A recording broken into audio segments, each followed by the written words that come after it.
Hey guys, Robert Murphy from Holistic Healing Choices here, and in this video we're going to talk about your story.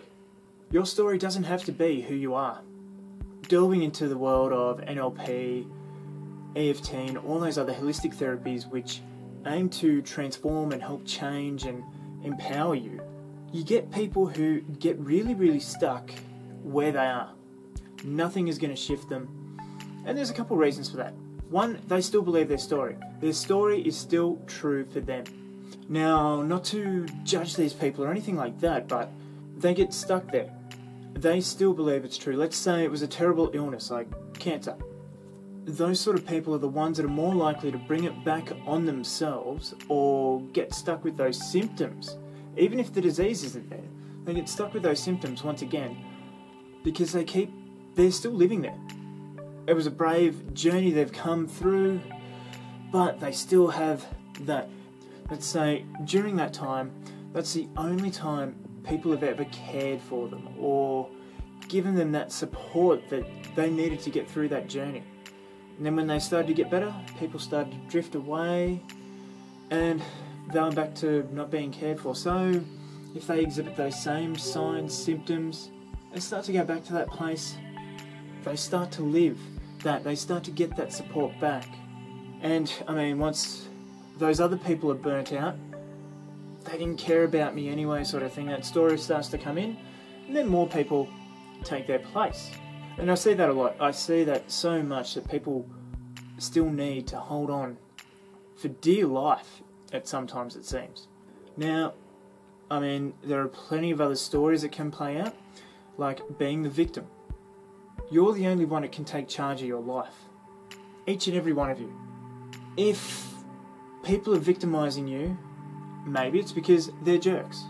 It's how you react to that. But also, story time, I have a friend who has moved to multiple towns in a very short period of time, let's say 5 years I think it's been. And this friend has had the same sort of job in each town. What are we up to? 3 or 4 towns now.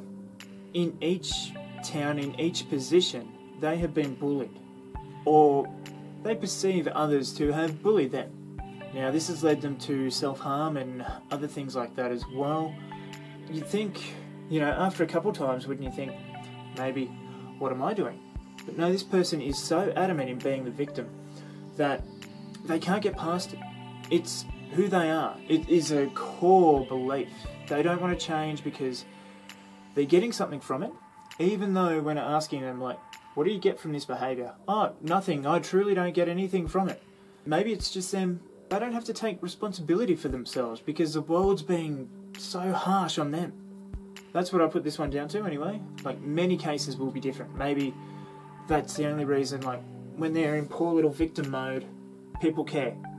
Once again, people care, or people will do things for them, or people will go into bat for them and, take down the aggressor. It can be many different things for many different people.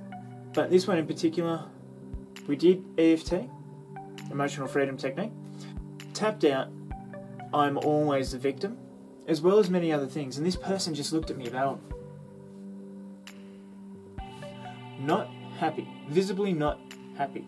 They were miffed that, because they've gone to counselling, therapy, antidepressant drugs, all that sort of stuff, which is only band-aid or in the terms of counselling, validated their reason for being like this. Parental issues and school issues and weight and all that sort of stuff is all mixed in here. And so they were looking at me with this expression. Looking back, it was very funny. I wish I had recorded this whole thing. And they were saying, like, I'm looking at you and I see nothing. There's no voices in my head. So the perceived ideas that I was judging this person had gone. And this person sat there for half an hour talking themselves way back around into the same problem that they began with. It was amazing to watch. I've never seen anybody do it so quick, so efficiently, and so well. This person clearly wasn't ready to change. They still wanted that story to continue. So, Think of the people, think of your own life. Where has the story taken the precedence? Where has it been so important that story run? Like I myself, I've always been the outcast. Maybe my business would be better if I was on the footy team at school, or I was a party guy, or whatever. No, I took responsibility for that, and my business is going well. I do these on the side, and I see people during the day, and I've got the Udemy courses and stuff. I took responsibility for that. I took it to a global level. I could have sat there and, given up and said, well, maybe because I'm not well known around town. No, I wasn't going to buy that anymore. There are so many people stuck with that. So, where in your own life, where in the lives of others, where in the lives of those closest to you, have you seen similar sort of stories come out? And what steps has that person taken to stop being part of that story? Because the story only runs in your head. It only exists for you. Someone in another country meeting you for the first time will not know that story. Not your story, that story. It's time to start distancing yourself from those stories of the past, because that's where they belong. They belong there. Some can be still running right to this day, like, let's say, the illness, for instance. Once you get over one hurdle, compartmentalise it, put it to the side. That's no longer true for you. Now, I know some people, they believe the doctors, what they say. I've heard amazing stories of people with more mental fortitude, especially soldiers and stuff like that, jumping out of an aeroplane and, parachute comes down, their pack comes down and, twists a knee or ankle or whatever. The ones that really want to get better, the ones that believe, no, I'm not going to take this injury, they heal faster. Their life improves so much more, even though the doctor's saying, you'll be off this for 6 months, 6 weeks, whatever the case may be, they're up in 3. It comes down to how much you believe that story. But anyway, guys, that's just a short one on the story is no longer true, or your story is no longer true.